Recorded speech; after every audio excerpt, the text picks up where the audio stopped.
Hello students, welcome to Ledgergram. तो आज next video है नेक्स्ट टॉपिक की change in profit sharing ratio. ठीक है, फंडामेंटली बाद वाला टॉपिक है change in PSR, profit sharing ratio.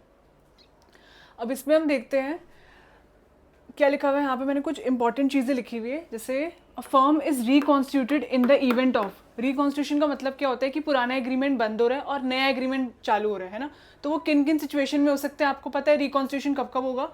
Change in PSR में, पार्टनर एडमिट हो रहा है, रिटायर हो रहा है, डेथ ऑफ अ पार्टनर, और अमेलगमेशन ऑफ 2 और मोर फंड। तो इस केस में रिकॉन्स्टिट्यूशन होता है जिसमें पुराना एग्रीमेंट क्लोज हो रहा है और नया एग्रीमेंट चालू हो रहा है। ठीक है, ये एमसीक्यू में आ सकता है वाला पॉइंट।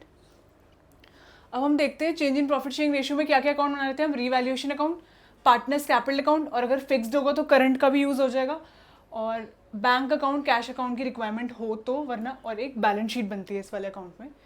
रीवैल्यूएशन अकाउंट के बारे में थोड़ा सा पढ़ लेते हैं। रीवैल्यूएशन अकाउंट क्या है? एक इसका नेचर क्या है? नॉमिनल। मैंने यहाँ पे क्या लिखा हुआ है? नॉमिनल है। अगर आ जाए एमसीक्यू में, नॉमिनल अकाउंट है। और रीवैल्यूएशन का दूसरा नाम होता है statement of profit and loss. अच्छा नहीं, sorry, adjusted PNL account.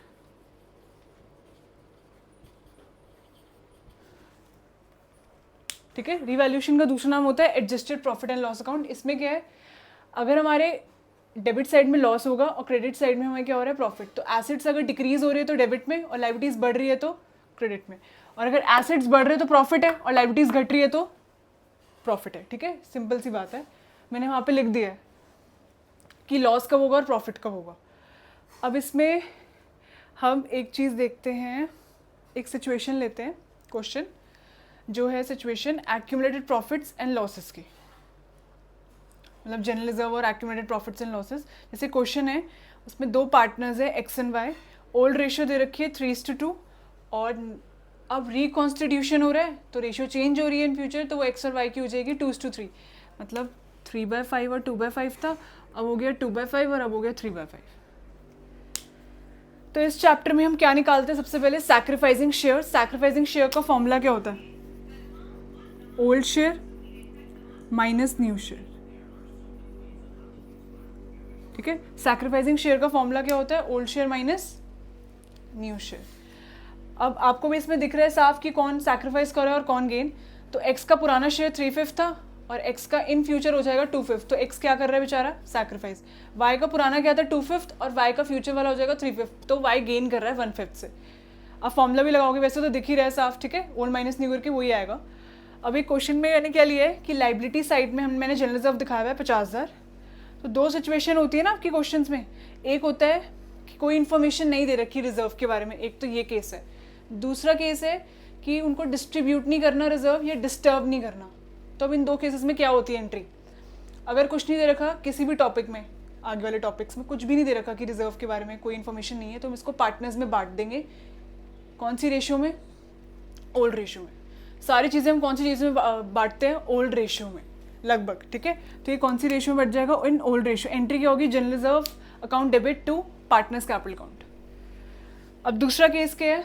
When they don't want to disturb या डिस्ट्रीब्यूट द रिजर्व। इसका मतलब क्या है कि डिस्ट्रीब्यूट नहीं करना, डिस्टर्ब या डिस्ट्रीब्यूट नहीं करना है। इसका मतलब नई बैलेंस शीट में रिजर्व हमें दिखाना है। तो इस केस में हमें क्या करना पड़ेगा? अगर वो ये लिख रहा है साफ, तभी करना है वाला पॉइंट कि डिस्टर्ब नहीं करना, डिस्ट्रीब्यूट। तो इस केस में हम क्या करेंगे? कॉम्पनसेटिंग एंट्री पास करेंगे। कॉम्पनसेटिंग एंट्री क्या होती है? Gaining partner to sacrificing partner, लेकिन इसी केस में करनी है। एंट्री क्या होगी? गेनिंग पार्टनर से लेंगे तो उसके अकाउंट को डेबिट करेंगे, और किसको देंगे? बेचारों को जो सैक्रिफाइस कर रहे हैं उनके अकाउंट को क्रेडिट करके बढ़ा के। ठीक है, तो ये एंट्री हो जाएगी इस केस में, सेकेंड वाले पार्ट में। और अगर पीएनएल दे रखा है, पीएनएल का आपको पता ही, अगर लाइबिलिटी साइड दे रखा है तो उसका क्रेडिट बैलेंस है, और यही प्रॉफिट एंड लॉस अगर एसेट साइड दिया है तो डेबिट बैलेंस है। डेबिट बैलेंस क्या इंडिकेट करता है? लॉस, और क्रेडिट बैलेंस क्या इंडिकेट करता है? प्रॉफिट। तो सेम केस बन रही है इनकी भी, कोई इन्फॉर्मेशन नहीं है तो क्या करोगे? Distribute PNL to partners capital. और अगर बोला है कि डिस्टर्ब नहीं करना या डिस्ट्रीब्यूट नहीं करना, मतलब सेम रखना है, तो इसका मतलब हम कॉम्पनसेटिंग एंट्री करेंगे। वो क्या होगी? Gaining partner to sacrificing partner. अब ये क्या है? लॉस है यहाँ पे। तो लॉस के केस में क्या करोगे आप? कोई इन्फॉर्मेशन नहीं है तो अब तो रिवर्स हो जाएगी एंट्री, क्योंकि लॉस के केस में तो उल्टी एंट्री करते हैं ना। तो लॉस के केस में एंट्री होगी partners capital to PNL account. क्या एंट्री होगी? Partners capital account debit to profit and loss account. और दूसरे केस में क्या होगी, इसमें अगर उनको डिस्टर्ब नहीं करना, लॉस को डिस्ट्रीब्यूट नहीं करना, तो इस केस में हम कॉम्पनसेटिंग एंट्री करेंगे, लेकिन वो ये नहीं होगी। लॉस के केस में क्या होगी, sacrificing partner to gaining partner. Loss के केस में sacrificing partner to gaining partner reverse हो जाती है ना, याद करो लॉस के केस में। फिर सेम एडवर्टाइजमेंट एक्सपेंडिचर का ये भी लॉस है, इसमें भी सेम करेंगे हम पूरा। अब इसमें इंपॉर्टेंट चीज़ और भी है, ये है हमारा workman compensation reserve and investment fluctuation reserve. ये रिजर्व के बारे में आपको बता देती हूँ मैं एक बार फटाफट से।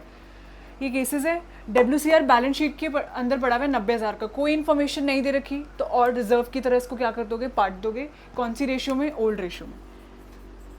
एक्यूमुलेटेड प्रॉफिट्स एंड लॉसेस वगैरह सारी चीज़ें ओल्ड रेशियो में बांटनी है, ठीक है।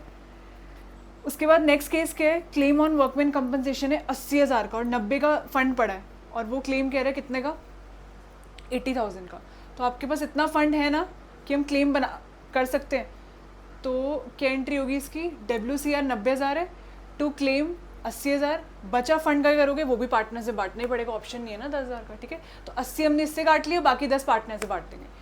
Next claim on workman compensation on account है हमारा 99,000। अब फंड ही आपके पास 90 और यहाँ पे तो क्लेम 99 का हो गया, तो 9,000 जो है हम किससे काटेंगे, रीवैल्यूएशन अकाउंट। तो रीवैल्यूएशन अकाउंट डेबिट हो जाएगा। एंट्री होगी WCR account debit 90,000, revaluation account debit 9,000, to claim on workman compensation 99,000, ठीक है। फिर वो लॉस पार्टनर्स में आ जाएगा। Next claim on workman compensation है 90,000, जितना फंड है उतने का क्लेम है, तो इसमें एंट्री क्या होगी, WCR to claim on workman compensation. तो ये 4 केसेस थे इसके। अब IFR की भी देख लो एक बार। इन्वेस्टमेंट फ्लक्चुएशन रिजर्व पड़ा है 18,000 का, इन्वेस्टमेंट एट बुक वैल्यू पड़ी है 2 लाख। अब एडजस्टमेंट में मार्केट वैल्यू की बात होगी इसमें, ठीक है। ये है बुक वैल्यू, जो बैलेंस शीट के अंदर होती है वो कौन सी होती है, बुक वैल्यू। तो IFR 18,000 का है, कोई इन्फॉर्मेशन नहीं दे रखी केस 1 में, तो इसको क्या करेंगे, दोबारा से ओल्ड रेशियो में ओल्ड पार्टनर्स में डिस्ट्रीब्यूट कर देंगे, तो IFR टू पार्टनर्स कैपिटल हो जाएगी इसकी एंट्री। केस भी, मार्केट वैल्यू ऑफ इन्वेस्टमेंट हो गई है 1,92,000, 2 लाख की इन्वेस्टमेंट थी 192 हो गई है, तो 8,000 कम हो गई। फंड पड़ा है ना, ये फंड इसलिए पड़ा ताकि यूज़ कर लेंगे, तो 8,000 फंड से यूज़ कर लो, बाकी 10,000 पार्टनर से बांट दो। तो एंट्री क्या होगी, IFR debit to investment to partners capital account. फिर नेक्स्ट है मार्केट वैल्यू ऑफ इन्वेस्टमेंट है 2,18,000, 2 लाख की इन्वेस्टमेंट है, 2,18,000 की हो गई है, तो 18,000 तो इस बार प्रॉफिट हो गया आपको, तो फंड की एसेट रिक्वायरमेंट नहीं रही ना, अब तो प्रॉफिट हो गया, तो रीवैल्यूएशन अकाउंट क्रेडिट हो जाएगा। तो इन्वेस्टमेंट टू रीवैल्यूएशन 18,000, और ये जो फंड है ये पार्टनर से बढ़ जाएगा as it is IFR to partners capital account. फिर मार्केट वैल्यू ऑफ इन्वेस्टमेंट है 1,80,000, 2 लाख की इन्वेस्टमेंट थी, 1,80,000 की हो चुकी है, काफ़ी कम हो गई है। कितनी कम हो गई है, 20,000, और IFR कितना है 18, तो IFR तो पूरा यूज़ कर लोगे आप, 18 का 18 पूरा खत्म, बाकी 2 रीवैल्यूएशन अकाउंट डेबिट होगा टू इन्वेस्टमेंट। तो एंट्री होगी IFR 18,000, रीवैल्यूएशन 2,000, टू इन्वेस्टमेंट कितनी 20,000, और वो लॉस फिर पार्टनर्स में एडजस्ट कर लेंगे, ठीक है। तो ये 2 रिजर्व्स हो गए हैं इसमें। तो थ्योरी पार्ट लगभग हो चुका है।